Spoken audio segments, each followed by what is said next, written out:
अस्सलाम वालेकुम स्टूडेंट्स। इस वीडियो में हम मूवमेंट्स अबाउट आर्बिट्रेरी वैल्यू का क्वेश्चन कर रहे हैं। ठीक है, मूवमेंट्स अबाउट मीन के लिए हम क्वेश्चन कर चुके हैं, फॉर अनग्रुप डेटा के लिए भी और फॉर ग्रुप डेटा के लिए भी हम कर चुके हैं। तो ये देखिए, हमारे पास अगर ग्रुप डेटा है और हम उस ग्रुप डेटा से फर्स्ट फोर मूवमेंट्स फाइंड करना चाहते हैं by using the movement about arbitrary method, so then हम कैसे करेंगे। तो देखें, हम यहाँ पे वो मेथड जो है वो डिस्कस कर रहे हैं। ठीक है, हम मूवमेंट अबाउट आर्बिट्ररी ओरिजिन को डिस्कस कर चुके थे, उनके फार्मूले हमने पढ़े थे। हमने जो फार्मूले पढ़े थे वो देखें, ये देखिए, हमने ये फार्मूले जो थे वो पढ़े थे कि मूवमेंट्स अबाउट आर्बिट्ररी ओरिजिन हमारे पास इक्वल होता है कि आप डिविएशन किसी एज्यूम्ड वैल्यू से लें। ठीक है, डिविएशन किसी एज्यूम्ड वैल्यू से एंड देन पावर आर और सम डिवाइडेड बाय एन, यानी उस डिविएशन का अरिथमेटिक मीन। ठीक है, फॉर पॉपुलेशन डेटा के लिए ये था और फॉर सैंपल डेटा के लिए एम आर प्राइम था। ठीक है, तो अब ये मूवमेंट्स अबाउट आर्बिट्ररी ओरिजिन हो गए। अब मूवमेंट्स अबाउट आर्बिट्ररी ओरिजिन से हमने मूवमेंट अबाउट मीन या सेंट्रल मूवमेंट्स फाइंड करने, देन हमने ये फॉर्मूले जो थे तो फिर यूज करने हैं। ठीक है, हमने ये डिस्कस किए हुए हैं। ये फार्मूले जो है अब हम ये अपने क्वेश्चन में यूज करके हम इनसे सेंट्रल मूवमेंट्स फाइंड करेंगे। तो ये देखिए, हमें ये ग्रुप डेटा गिवन है और हमें फर्स्ट फोर मूवमेंट्स फाइंड करने, एंड देन हमने शेपर्ड्स करेक्शन जो है वो अप्लाई करना है। ठीक है, तो ये देखिए, हमारे पास क्वेश्चन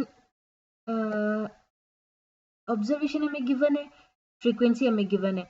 हमने first for movement by using movement about arbitrary method करने हैं। ठीक है, तो देखिए, movement about arbitrary origin means कि आपने और जो ओरिजिन है वो चेंज करना है। बजाय मीन के डिविएशन लेने के आपने क्या करना है, किसी एक एज्यूम्ड वैल्यू से डिविएशन लेनी है, यानी हर एक ऑब्जर्वेशन से एक एज्यूम्ड वैल्यू माइनस करनी है, और वो एज्यूम्ड वैल्यू आपके पास इस कॉलम में कोई भी हो सकती है। ठीक है, लेकिन आपने कौन सी लेनी है कि जो फ्रीक्वेंसी आपके पास जहाँ पे हाईएस्ट फ्रीक्वेंसी है उसके सामने वाले ऑब्जर्वेशन की वैल्यू, यानी यहाँ पे देखिए, मेरे पास फ्रीक्वेंसी हाईएस्ट फ्रीक्वेंसी कहाँ पे, मेरे पास हाईएस्ट फ्रीक्वेंसी 51 है, सो इसके सामने वाली वैल्यू यानी 10। 10 क्या है, 10 मेरा ए है, एज्यूम्ड वैल्यू है। ठीक है, तो ये 10 जो है ये मेरे पास मैंने हर एक ऑब्जर्वेशन से इस 10 को माइनस करना है। तो देखिए, 5 माइनस 10 करूंगी तो -5 आएगा, 6 माइनस 10 करूंगी तो -4 आएगा, 7 माइनस 10 करूंगी तो -3, 8 minus 10 -2, 9 minus 10 -1, 10 minus 10 0, 11 minus 10 1, 12 minus 10 2, 13 minus 3 13 minus 10 is 3, and so इसी तरीके से करते जाए आपके पास जो है एक्स आई माइनस ए का कॉलम जो है वो आ जाएगा। तब ये एक्स आई माइनस ए के कॉलम को मैंने डिफरेंट डी का नाम दिया, इस डिफरेंस को मैंने डी का नाम दिया। ठीक है, यानी ये कॉलम मेरे पास डी आई का कॉलम हो गया। अब देखिए, हमने फार्मूले पढ़े थे कि हमारे पास क्या होता है, first movement about arbitrary origin find करने के लिए आपके पास होता है summation f x I minus A divided by n. ये क्या था, first movement about arbitrary origin find करने का फार्मूला। तो देखिए, डी आई जो है मेरे पास एक्स आई माइनस ए है, तो एफ डी यानी एफ एक्स माइनस ए, ये कॉलम मुझे रिक्वायर्ड है, तो ये पहले बनाना होगा मुझे। तो ये देखिए कैसे आएगा, आपके पास जो एक्स आई माइनस ए यानी डी का कॉलम जो हमने बनाया हुआ है वो मल्टीप्लाई करें एफ के कॉलम के साथ जो गिवन है। ठीक है, 1 मल्टीप्लाई करें -1 के साथ, -5 के साथ तो -5 आएगा, 2 मल्टीप्लाई करें -4 के साथ तो -8, 5 मल्टीप्लाई करें -3 के साथ -15, यानी आपने क्या करना है, एफ और डी का कॉलम जो है वो मल्टीप्लाई कर देना है, आपके पास वैल्यूज आ जाएंगी। नेक्स्ट आपको चाहिए F I D I square, F I D I square यानी एफ आई डी आई का कॉलम जो आपके पास आ गया है उसको मल्टीप्लाई करें डी आई के साथ, -5 मल्टीप्लाई करें -5 के साथ, तो देखिए मेरे पास क्या आता है, -5 मल्टीप्लाई -5 इज 25 प्लस 25, -4 मल्टीप्लाई करें -8 के साथ तो 32, -3 मल्टीप्लाई करें -15 के साथ तो 45 आता है। तो आपने क्या करना है, डी आई और एफ डी आई को मल्टीप्लाई करना है। अच्छा, नेक्स्ट आपको चाहिए F I D I cube, third movement about arbitrary origin find करने के लिए आपको F I D I cube का कॉलम चाहिए। तो देखिए आपके पास F I D I square का कॉलम आ गया है, ठीक है। ये देखिए क्यूब जो है वो डी पे है, यानी इस कॉलम को आप मल्टीप्लाई करें डी के साथ, तो ये आपके पास डी पे क्यूब बन जाएगा, एफ डी क्यूब। तो ये 5 मल्टीप्लाई करना है, -5 मल्टीप्लाई करना है 25 प्लस 25 के साथ, -5 मल्टीप्लाई 25 इज -125। नेक्स्ट -4 मल्टीप्लाई करें 32 के साथ, तो देखें -128 आ जाएगा। नेक्स्ट -3 मल्टीप्लाई करें 45 के साथ, तो -135 आ जाएगा।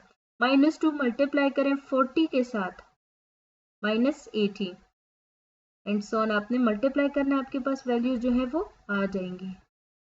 आप मल्टीप्लाई करें तो आपके पास ये वैल्यूज आएंगी, ठीक है। नेक्स्ट हमें चाहिए F I D I power 4, यानी आपने F I D I power 3 का कॉलम मल्टीप्लाई करना है एक दफा फिर डी आई के साथ, ठीक है। डी आई के साथ हमने क्या मल्टीप्लाई करना है, F I D I power 3। तो देखिए -5 मल्टीप्लाई करें -125 के साथ, तो ये हो जाएगा 625। नेक्स्ट -4 मल्टीप्लाई करें -128 के साथ, तो 512 आ जाएगा। -135 मल्टीप्लाई करें -3 के साथ, तो 405 आएगा। -80 मल्टीप्लाई करें -2 के साथ, 160। नेक्स्ट आपने मल्टीप्लाई करना है ये एफ डी आई और F I D I power 3 का कॉलम, तो आपके पास ये वैल्यूज आ जाएंगी, ठीक है। अब हमें क्या चाहिए, हमें इन तमाम कॉलम्स का सम चाहिए, इन तमाम कॉलम्स का सम, ठीक है। इनका सम करूंगी, एफ आई डी आई का सम करूंगी, तो इससे मैं first movement about arbitrary origin find कर सकती हूँ। Second column F I D I square के कॉलम से मैं second movement about arbitrary origin find कर सकती हूँ। थर्ड से third movement about arbitrary origin, और फोर्थ पावर 4 से मैं fourth movement about arbitrary origin कर सकती हूँ। तो मुझे क्या चाहिए, मुझे इन कॉलम्स के सम चाहिए। ये देखिए इनका सम करेंगे तो हमारे पास ये वैल्यूज आ जाएंगे, ठीक है।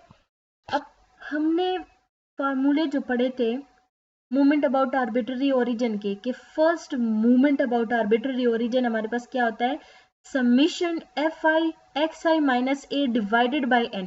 तो ये देखिए जो डी है ना, ये हमारे पास X I minus A show कर रहा है, यानी F I X I minus A. तो ये मेरे पास क्या है, इनका सम जो है वो मुझे first movement about arbitrary origin के लिए रिक्वायर्ड है। तो देखिए सम क्या है, 8 को डिवाइड करना है एन, यानी समीशन एफ पे।